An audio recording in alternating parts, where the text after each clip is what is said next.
नमस्कार दोस्तों, स्वागत है आपका हमारे YouTube चैनल मैथमेटिक्स क्लासेज में। तो दोस्तों, आज हम लोग इस वीडियो में बहुत ही इम्पोर्टेंट बात करने वाले हैं कि जितने भी 10th क्लास के स्टूडेंट होते हैं उनका सभी सब्जेक्ट तो ठीक रहता है, लेकिन उनका जो मैथ है वो वीक रह जाता है। क्योंकि उस पर वो उतना मेहनत नहीं कर पाते हैं, उतना ध्यान नहीं दे पाते हैं। इसी वजह से उनका जो मैथ है वीक रह जाता है। तो आज हम इस वीडियो में वही चर्चा करने वाले हैं कि मैथ को किस तरह से स्ट्रॉन्ग किया जाए, किस तरह से पढ़ा जाए ताकि मैथ स्ट्रॉन्ग हो जाए और क्वेश्चन में अच्छा आप लोग कर सकें एग्जाम में। तो देखिए, हम लोग आपको सजेशन देंगे कि जैसे कि कुछ बच्चा होते हैं कि मेहनत नहीं करना चाहते हैं, तो मेहनत तो करना पड़ेगा दोस्तों, लेकिन देखिए कि मेहनत भी करे लेकिन स्मार्ट तरीके से, कि स्मार्ट तरीका से कि कम मेहनत करे और ज़्यादा अच्छा परिणाम हो। यानी कि कुछ ऐसे क्वेश्चन जो कि हम लोग प्रैक्टिस कर ले और वो डायरेक्ट एग्जाम में पूछे जाएं, तो हम लोगों को उसी तरह का क्वेश्चन को फोकस करना चाहिए और उसे एक बार, दो बार, तीन बार रिवीजन करना चाहिए और उसके बाद वो आपका धीरे धीरे मैथ सुधरने लगेगा। जो कि मैट्रिक लेवल का जो मैथ होता है बहुत ही ईजी होता है दोस्तों। तो आप लोग फोकस कीजिए, उस पर प्रैक्टिस कीजिए, तो आप लोगों का जो मैथ का प्रॉब्लम है वो धीरे धीरे खत्म होता चला जाएगा। लेकिन बात रही कि कौन सा क्वेश्चन प्रैक्टिस करें, कम समय में कितना, मतलब कि कम मेहनत करें और ज़्यादा इम्प्रूव हो। तो देखिए, हम लोग सजेशन देंगे कि क्वेश्चन बैंक को प्रूव कीजिए। क्वेश्चन बैंक में मतलब कि इतने सिलेक्टेड क्वेश्चन होते हैं जो कि डायरेक्ट आपको परीक्षा में पूछे जाएंगे। क्यों? तो देखिए, अब हम लोग सजेशन देते हैं कि क्वेश्चन बैंक को ही फॉलो कीजिए और क्वेश्चन बैंक का क्वेश्चन प्रैक्टिस कीजिए और अच्छी तरीके से समझ कर उसे बनाना है। एक बार, दो बार इस तरह से आप लोग रिवीजन कीजिएगा तो आप लोगों का मैथ इम्प्रूव हो जाएगा। तो चलिए, अब हम लोग देखते हैं कि कुछ हमने क्वेश्चन बैंक से क्वेश्चन को सिलेक्ट कर लिया। जैसे कि आप लोगों का पहला चैप्टर वास्तविक संख्या पढ़ना है और वास्तविक संख्या बहुत ही इंपॉर्टेंट चैप्टर है और पहला चैप्टर है। इससे 10 नंबर का क्वेश्चन परीक्षा में पूछा जाता है। तो 10 नंबर का क्वेश्चन पूछा जाता है, लेकिन कौन सा क्वेश्चन पूछा जाएगा उसे हम लोगों को फोकस करना है कि कौन सा क्वेश्चन पूछा जाएगा। तो वही क्वेश्चन हमने सिलेक्टेड क्वेश्चन, जो क्वेश्चन बैंक से जो क्वेश्चन प्रीवियस ईयर पूछे गए थे वही क्वेश्चन अगले वर्ष भी पूछे जाते हैं। तो हमने क्वेश्चन बैंक को फॉलो करना शुरू किया है, क्वेश्चन बैंक को हल करेंगे और एक एक क्वेश्चन पर विशेष ध्यान देना है, फोकस करना है। तो आप लोग देखते रहिए वीडियो में, एक एक क्वेश्चन पर कितना समय देंगे, कितना डिटेल से बताएंगे। यदि कहीं पर भी दिक्कत होगा तो जरूर कमेंट कीजिएगा और बताइएगा कि कहाँ पर आपको समझ में नहीं आ रहा है। आप लोग कमजोर विद्यार्थी हैं तो आप लोग को अच्छी तरीके से मेहनत करना है, ज़्यादा फोकस करना है। तो चलिए, अब हम लोग देखते हैं, स्टार्ट करते हैं। हमने वास्तविक संख्या का कुछ क्वेश्चन सेलेक्ट किया है जो आप लोग देख सकते हैं कि पहला क्वेश्चन ये 2011 का क्वेश्चन बैंक का क्वेश्चन है और पहला क्वेश्चन पूछा गया है कि निम्न में से कौन परिमेय संख्या है। आपको 4 ऑप्शन दिए गए हैं इस क्वेश्चन में और इससे पूछा जा रहा है कि कौन सा परिमेय संख्या है। तो आप लोगों को परिमेय संख्या के बारे में जानना होगा पहले कि परिमेय संख्या क्या होता है। तो इसके बारे में हम देखिए थोड़ा बता देते हैं कि परिमेय संख्या क्या होगा। तो कोई भी संख्या, पहला पॉइंट कि कोई भी संख्या p/q के रूप में रहेगा तो उसे हम लोग परिमेय संख्या कहेंगे। अर्थात क्या चीज हो, अर्थात वह भिन्न के रूप में, अर्थात वह भिन्न के रूप में रहना चाहिए कोई भी संख्या तब। और दूसरा बात उसमें रहना चाहिए कि p और q पूर्णांक होना चाहिए। p और q क्या होना चाहिए, पूर्णांक होना चाहिए। और देखिए तीसरा है कि q के बराबर q के स्थान पर 0 नहीं होना चाहिए। ये बेसिक बातें हैं परिमेय संख्या के बारे में। तो आप लोगों को मैथ पढ़ने से पहले आप लोग डरते हैं, डरना नहीं है। इसमें देखना है कि मतलब कि कह क्या रहा है, क्वेश्चन को बढ़िया से पढ़िए और कॉन्सेप्ट क्लियर कीजिए कि यहाँ पर परिमेय संख्या कौन है। तो परिमेय संख्या के बारे में जानिएगा तब पता चलेगा कौन है। तो जो हमने वास्तविक संख्या, ये जो चैप्टर है इसके बारे में हमने पूरा डिटेल लेक्चर बैच हमने दे दिया, लिंक डिस्क्रिप्शन में आप लोगों को मिल जाएगा। तो क्वेश्चन तो आपने समझ गया कि हमको बताना है कि इसमें परिमेय संख्या कौन है। हमने बताया था कि √3 परिमेय संख्या नहीं है, इसका वर्गमूल नहीं निकलता है, ये परिमेय संख्या नहीं है। √5 का भी वर्गमूल नहीं निकलता है, तो √5 भी परिमेय संख्या नहीं होगा। क्यों? क्योंकि अपरिमेय, ये अपरिमेय हो गया दोस्तों, ये अपरिमेय हो गया। तो अपरिमेय के साथ यदि कोई संख्या अपरिमेय के साथ यदि कोई संख्या जोड़ में हो, घटाव में हो या गुना में हो या भागा में हो तो वह टोटल संख्या अपरिमेय हो जाता है। तो ये भी परिमेय नहीं है, ये अपरिमेय हो गया। √6 को निकालिएगा वर्गमूल से, मतलब अंडर रूट से बाहर निकालिएगा, तो ये भी नहीं होगा। अब बात आती है इस पर, option number B. Option number B को देखिए हल करना पड़ेगा, इसे सोल्व करना पड़ेगा। यही कहना कि मैथ जो है बेसिक से एकदम पढ़ने का चीज है। जितना आप लोग बेसिक से इसको हल करके पढ़िएगा, समझ के पढ़िएगा, बहुत ही इजी है। सबसे इजी सब्जेक्ट मैथ होता है दोस्तों, क्योंकि इसमें कुछ रटने वाला चीज ही नहीं होता है, समझने वाला चीज है। जितना आप लोग स्थिर दिमाग से, शांत दिमाग से समझिएगा उतना आपके लिए बेनिफिट होगा। तो समझिए कि ये सब को तो हम पहले काट दिए कि ये सब नहीं होगा। अब इसी पर हमको शक जा रहा, तो शक में नहीं रहना है, एकदम कंफ्यूजन नहीं रहना, एकदम निफिकिर होकर टिक करना है क्वेश्चन को। देखिए तो इसको हम लोग टिक करेंगे कैसे, देखिए इसको हल कीजिए। 2√2 और बटा √2 है, तो इसमें देखिए 9th क्लास में पढ़ना है हर का परिमेयकरण। हर का परिमेयकरण यानी कि जब किसी के हर में अपरिमेय संख्या रहता है तो उसे परिमेयकरण करना चाहिए, परिमेय करना चाहिए। तो परिमेयकरण करने के लिए जो नीचे रहता है उसी से ऊपर और नीचे गुना कर दिया जाता है। देखिए तो अब जब इसको हम हल करेंगे, यानी कि 2√2 गुना करेगा √2 से, देखिए 2√2 गुना करेगा √2 से, देखिए 2 करेगा कुछ नहीं, यहाँ तो 1 है तो गुना हो जाएगा 2 और गुना √2 करेगा √2 से गुना, तो जब किसी का यानी कि √2 से गुना करेगा यानी कि स्क्वायर लगेगा, तो जिस पर भी स्क्वायर चढ़ता है तो रूट खत्म, यानी कि √2 गुने √2 करेगा तो 2 हो जाएगा, अर्थात 2 गुने 2 4, यानी कि ऊपर में हमको 4 मिल गया और नीचे में √2 गुना √2 करेगा तो हमें 2 प्राप्त होगा। तो इसे काट दीजिए, 2 एकम 2 और 2 दूनी 4, तो ये कटकर आ गया 2। अब देखिए 2 में के नीचे में कुछ 2/1, ये 2/1। तो अभी हमने बताया कि परिमेय संख्या होने के लिए P/Q के रूप में होना चाहिए। तो 2/1 को देखिए, 2/1 P है, 2P है और ये Q, यानी कि P/Q के रूप में। P और Q पूर्णांक है, यानी कि पूर्णांक यानी कि प्लस वाला भी संख्या हो सकता है, माइनस वाला भी संख्या हो सकता है, उसको हम लोग पूर्णांक कहते हैं। यदि इससे संबंधित वास्तविक संख्या से, ये लेक्चर से संबंधित कि परिमेय संख्या किसे कहते हैं, अपरिमेय संख्या किसे कहते हैं, पूर्णांक किसे कहते हैं, यदि इससे प्रॉब्लम है तो आप लोग लेक्चर बैच को देखिए, जो कि थ्योरी क्लास होता है, उसे समझना बहुत इंपॉर्टेंट होता है। आप लोग उसके बारे में जानिएगा ही नहीं और उसके बारे में पढ़ना चालू कर दीजिएगा तो कैसे होगा। नहीं, कोई भी चीज पढ़ने से पहले, जैसे कि आप लोग कोई भी टॉपिक पढ़ रहे हैं, उसे पढ़ने से पहले उसके बारे में अध्ययन करना जरूरी है। जैसे कि वास्तविक संख्या पढ़ रहे हैं तो वास्तविक संख्या में पूरी नॉलेज होना चाहिए, उसके बाद उसका क्वेश्चन अटेम्प्ट कीजिएगा। तो हमने पिछले लेक्चर में सारी बातें को बता दिया, तो उसे आप लोग जरूर देखिए और अब हम लोग क्वेश्चन की ओर आते हैं। तो ये 2/1 यानी कि P/Q, और Q के स्थान पर 0 नहीं है, यानी कि Q के नीचे 0 नहीं है, तो 100% यही परिमेय संख्या होगा। तो इसका सही जवाब हो जाएगा option number B. Option number B is correct. तो एक क्वेश्चन में हमने इतना टाइम दिया, आप लोग बस सिर्फ ध्यान से देख लीजिएगा तो पट पट एकदम बनेगा, एकदम तुरंत बनेगा ऑब्जेक्टिव क्वेश्चन, सब्जेक्टिव क्वेश्चन। एक बार आप लोग को मेहनत करना है, उसके बाद आपको कुछ नहीं करना है, तुरंत बनते जाएगा आपको क्वेश्चन। चलिए अब इसी तरह का दूसरा क्वेश्चन है हमारे पास। दूसरा क्वेश्चन को देखते हैं। कह रहा है कि किसी धनात्मक पूर्णांक, ये 10th क्लास का सिलेबस के अनुसार होगा दोस्तों, तो जो 10th में पढ़ना है सिलेबस आप लोग उसे जरूर देखिए। तो इसको हम लोग क्लीन कर देते हैं क्वेश्चन नंबर 1 को, और क्वेश्चन नंबर 2 को लिखते हैं। क्वेश्चन नंबर 2, हम ये जितने भी क्वेश्चन करा रहे हैं क्वेश्चन बैंक से करा रहे हैं, क्योंकि क्वेश्चन बैंक से जो क्वेश्चन रहते हैं डायरेक्ट एग्जाम में पूछे जाएंगे दोस्तों। आप लोगों को क्वेश्चन बैंक से डायरेक्ट क्वेश्चन पूछे जाते हैं। सो आप लोग इस चीज को अच्छी तरीके से देखिएगा। 2011 का हम लोग क्वेश्चन बैंक सोल्व कर रहे हैं मैथ का, और वो अभी हम लोग सिर्फ वास्तविक संख्या का क्वेश्चन, सिलेक्टेड क्वेश्चन सोल्व कर रहे हैं। तो दूसरा क्वेश्चन आप लोग देखिए, कह रहा है कि किसी धनात्मक पूर्णांक, किसी धनात्मक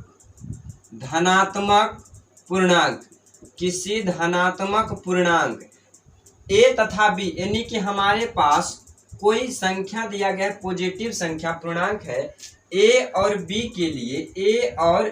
के लिए देखिए दिया गया ए बी का मस, यानी कि ए बी का महत्तम हमको पता होना चाहिए, HCF जिसको बोलते हैं मस, और गुने ए बी का लस, यानी कि लघुत्तम जिसको हम लोग एलसीएम भी बोलते हैं, एलसीएम। तो निम्न में से किसके बराबर होगा? निम्न में से किसके बराबर होगा? निम्न में से किसके बराबर होगा? किसके बराबर है? तो यहाँ पर भी आपको 4 ऑप्शन दिए गए हैं। पहला ऑप्शन है A/B, और दूसरा ऑप्शन है B/A, दूसरा ऑप्शन है B/A, और C नंबर ऑप्शन है A×B, और D नंबर ऑप्शन है A+B। तो देखिए आप लोगों के पास क्वेश्चन बैंक होगा, मुझे विश्वास है कि क्वेश्चन बैंक आप लोग खरीद लिए होंगे। क्वेश्चन बैंक से हम लोग क्वेश्चन कर रहे हैं, तो क्वेश्चन बैंक आप अपने पास रखिए और उससे चुन लीजिए कि वास्तविक संख्या हम पढ़ रहे हैं, वास्तविक संख्या पढ़ना चाहते हैं, उसका रिवीजन करना चाहते हैं, तो कौन कौन क्वेश्चन प्रत्येक वर्ष वास्तविक संख्या से पूछे गए हैं उसे अटेम्प्ट कीजिए, आप लोग उसे बनाने का कोशिश कीजिए। तो देखिए इस क्वेश्चन को समझिए, बहुत ही मजेदार क्वेश्चन है। कह रहा कि किसी धनात्मक पूर्णांक a तथा b, यानी कि a और b कोई धनात्मक पूर्णांक है जिसका मसा निकालिए और उसका लसा का दोनों का गुना कीजिए। यहाँ पर देखिए दोनों का गुना करने के लिए करा इनटू। तो अब देखिए a और b हमारे पास कोई संख्या है, a और b का यदि हम HCF निकालते हैं जिसको हम लोग मसा बोलते हैं, तो देखिए इसका तो हम लोग कोई मसा नहीं निकाल सकते हैं, कुछ अंक रहता तब ना निकालते हैं, इसके बारे में हम कुछ नहीं कर सकते। तो एक बात को ध्यान देना है, यदि किसी भी संख्या का महत्तम नहीं निकलता हो, किसी भी संख्या का महत्तम नहीं हो, तो उसका महत्तम 1 होता है, उसका HCF 1 होता है। यानी A और B का HCF कितना हो गया? 1। तो हमको कहा था महत्तम और लघुत्तम का गुना कीजिए, तो महत्तम हमने निकाल लिया, और A और B का LCM यानी कि लस जिसको बोलते हैं लघुत्तम समापवर्तक निकालिए। तो देखिए A और B कोई संख्या है, इसको हम लोग भाग लघुत्तम निकालेंगे तो निकलेगा या नहीं निकलेगा? नहीं निकलेगा मान लीजिए, तो इसका लघुत्तम क्या हो जाएगा? A×B। जिसका लघुत्तम नहीं निकलता उसी संख्या को गुना कर देते हैं। तो हमको AB का महत्तम भी पता चल गया और AB का लघुत्तम भी पता चल गया। तो AB का मसा यानी कि मसा और AB का लसा भी पता चल गया। तो इन दोनों का गुना करके देखिए और बताइए इसमें से क्या होता है। तो इन दोनों का गुना करते हैं, यानी कि AB का मसा का गुना, AB का मसा का गुना और AB का लसा का गुना, AB का लसा का गुना, महत्तम का और लघुत्तम का गुना। तो AB का मसा हो गया 1 और गुना लसा हो गया A×B। तो 1 से A×B में गुना कर देंगे तो कोई फर्क नहीं पड़ने वाला है, A×B ही बचेगा। तो देख लीजिए कि ऑप्शन कौन सा ऑप्शन में A×B बचा है, कौन से ऑप्शन में A×B दिया गया है। तो पहला ऑप्शन है A/B, यानी कि इसको हल करेंगे तो A/B आएगा, नहीं A/B नहीं आएगा। B/A आएगा, नहीं B/B नहीं आएगा, इसको काट देंगे। देखिए क्या आएगा? A×B, यानी कि ऑप्शन नंबर C सही होगा, और यह भी नहीं आएगा। तो हम लोगों को इस तरह से क्वेश्चन को हल करना है। आप लोग एक महीना मतलब कि एक चैप्टर में यानी कि वास्तविक संख्या में मेहनत कर देते हैं, ध्यान से देख लेते हैं, तो आपको जितने भी मैथ के टॉपिक है सभी में मजा आने लगेगा दोस्तों। तो आप लोग इसे अच्छी तरीके से देखिए, लास्ट तक देखिए और इन सभी को बारीकी से देखिए कि किस तरह से हल किया जाता है। आप लोग भी इसी तरह से ऑब्जेक्टिव क्वेश्चन को हल कीजिएगा और परीक्षा में बनाना है। आप लोग को हम गारंटी देते हैं कि परीक्षा आते आते आप लोगों का मैथ इम्प्रूव हो जाएगा और आप लोग अच्छा रिजल्ट करेंगे। तो चलिए अब हम लोग तीसरे नंबर क्वेश्चन की ओर चलते हैं। तो तीसरा नंबर क्वेश्चन कह रहा है दोस्तों यूक्लिड विभाजन एल्गोरिथम। 3 नंबर क्वेश्चन, इसे हम लोग क्लीन कर देते हैं। आप लोग से रिक्वेस्ट करेंगे कि आप लोग स्क्रीनशॉट लेते हुए चलिएगा, और ताकि इसे रिवीजन जब कीजिएगा अपने खुद से तो आप लोगों को रिवीजन करने में आसानी हो। अब हम लोग तीसरे नंबर क्वेश्चन की ओर चलते हैं, इसको हम लोग क्लीन कर देते हैं। तीसरा क्वेश्चन देखिए क्या कह रहा है। तीसरा क्वेश्चन कह रहा है कि देखिए थर्ड नंबर क्वेश्चन क्या कह रहा है उसे हम लोग थोड़ा देख लेते हैं। तीसरा क्वेश्चन 3 नंबर क्वेश्चन की ओर अब हम लोग चलेंगे। तीसरा नंबर क्वेश्चन है कि यूक्लिड विभाजन एल्गोरिथम। हम पूरा क्वेश्चन नहीं लिखेंगे, इसे पढ़ देते हैं, आप लोग क्वेश्चन को देख लीजिएगा प्लीज। आप लोग क्वेश्चन बैंक को खरीद लीजिए, कोई भी क्वेश्चन बैंक खरीद लीजिए, सभी क्वेश्चन बैंक में क्वेश्चन बराबर रहते हैं। तो यूक्लिड विभाजन एल्गोरिथम में दो धनात्मक पूर्णांक निम्न में से किसे परिकलित करने का तकनीक है। यानी कि यूक्लिड विभाजन एल्गोरिथम,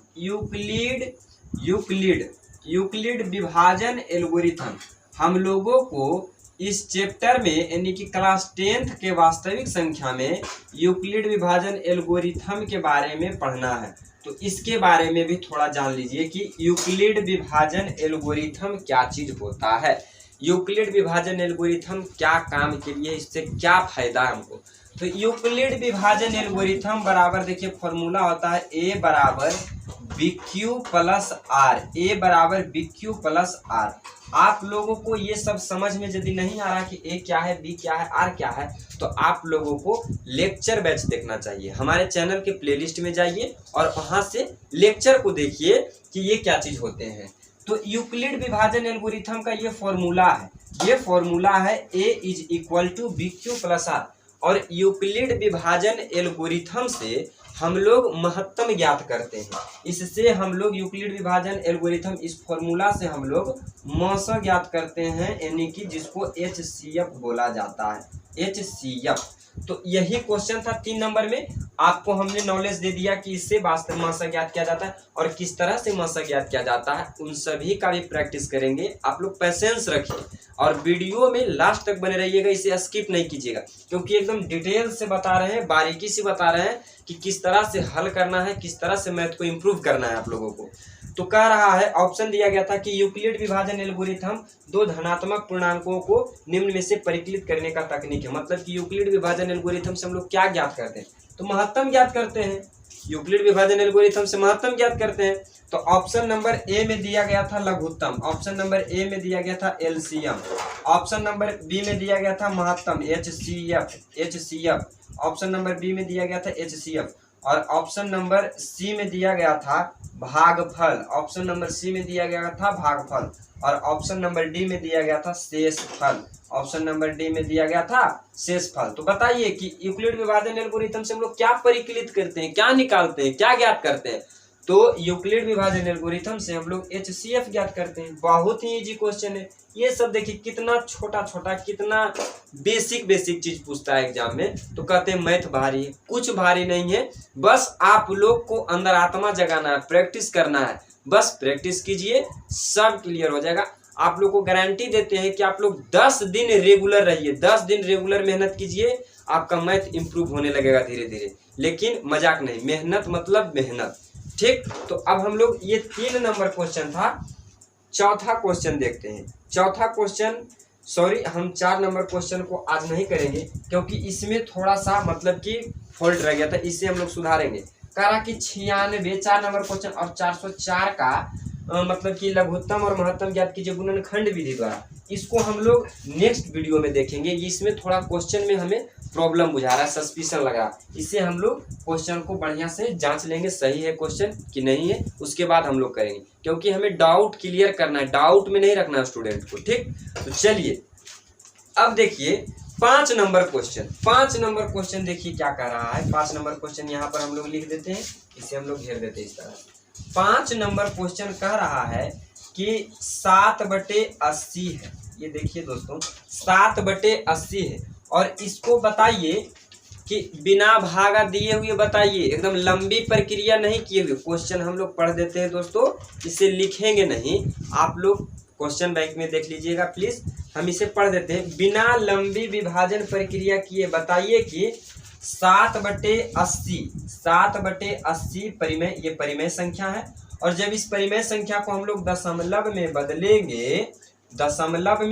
बदलेंगे तो इसका दशमलव प्रसार कैसा होगा, दशमलव प्रसार कैसा होगा, शांत होगा या अशांत होगा, शांत होगा या अशांत होगा। तो आप लोग को हम बता दें कि शांत हो या अशांत हो, इसे जानने से पहले भाग नहीं देना है, ये बात को ध्यान देना है। भाग दीजिएगा तो आप लोगों का टाइम ऐसे ही बर्बाद हो जाएगा। और क्वेश्चन में भी कह रहा है कि भाग नहीं दीजिए, ऐसे ही बताइए कि शांत है या अशांत है। तो देखिए, शांत और अशांत होने के लिए कुछ कंडीशन है।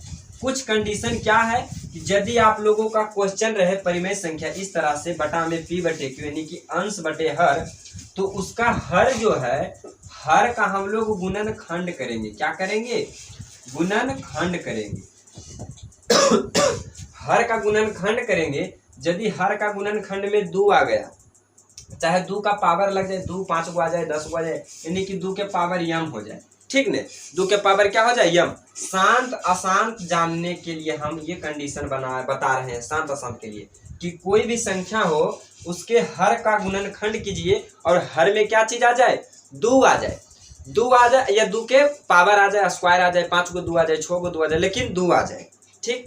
नहीं तो 5 आ जाए, गुना में 2 आ जाए या 5 आ जाए, और या 5 के स्क्वायर आ जाए, ठीक ने। चाहे 2 और 5 दोनों आ जाए गुणनखंड करने पर, तो यदि 2 आ जाए, यदि 5 आ जाए, या इन दोनों का पावर में आ जाए, 2 को 10 को 2 आ जाए, 5 को 2 आ जाए, उससे कोई मतलब नहीं।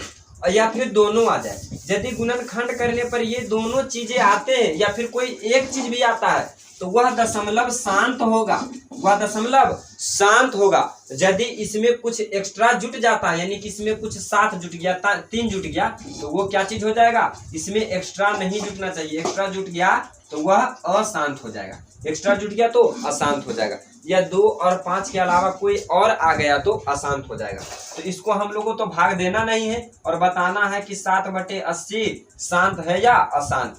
तो 80 का हम लोग गुणनखंड कर लेते हैं, हर का गुणनखंड। तो 2 से गुणनखंड करेंगे, 2 से लगाएंगे तो 2 चौक 8 और 0 लिख देंगे। 2 से लगाएंगे, 2 दूनी 4, 0 लिख देंगे। 2 से 2 एक कम 2, 10 हो गया। 2 से 2 5 10। तो देखिए 7 है। और ये 80 को हम लोग किस तरह से लिख सकते हैं? 1 2 3, यानी कि 2 का 4, यानी कि 2 का 4 पावर, यानी कि 2 4 गो आया है। 2 कितना आया है? 4 गो आया है। और 5 भी 1 गो आया है। यानी हम कहते हैं कि 2 पर पावर m और 5 पर पावर m के रूप में उसका गुणनखंड, हर का गुणनखंड आ जाए तो उसे हम लोग शांत दशमलव कहेंगे। तो ये तो आ गया उस तरह में, तो ये क्या चीज हो गया? ये शांत दशमलव हो गया। ये शांत दशमलव हो गया। इसका आंसर हो जाएगा, इसका ऑप्शन नंबर दिया गया था, ऑप्शन नंबर ये लॉन्ग क्वेश्चन है, 1 नंबर का क्वेश्चन होगा, ये शांत क्वेश्चन, ऑप्शन नहीं, ये शांत दशमलव होगा। तो इसका राइट आंसर हो गया शांत दशमलव। तो इस तरह से शांत अशांत। और इसमें 2011 में एक क्वेश्चन और बच गए हैं, अपरिमेय संख्या को सिद्ध करना, यानी कि √2 को सिद्ध करना। तो ये थोड़ा लॉन्ग जाएगा और इसे समझना भी है, तो वीडियो ज़्यादा लंबा हो जाएगा दोस्तों। तो आज इस वीडियो में इतना ही हम पढ़ेंगे, और नेक्स्ट वीडियो में ये जो 4 नंबर क्वेश्चन बच गया था, ये 4 नंबर क्वेश्चन और ये जो छठा क्वेश्चन है √2 को सिद्ध करना, उसे हम लोग नेक्स्ट लेक्चर में देख लेंगे। और आई होप कि ये वीडियो आप लोगों को यूजफुल लगा होगा, इससे कुछ सीखने को मिला होगा।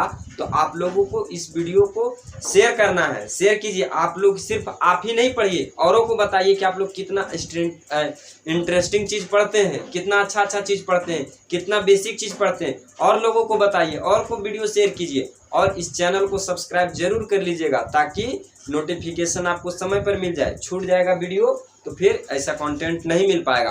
तो आई होप कि ये अच्छा लगा होगा आपको इम्प्रूव करेगा मैथ। तो मिलते हैं नेक्स्ट वीडियो में, आज के लिए इतना ही। जय हिंद।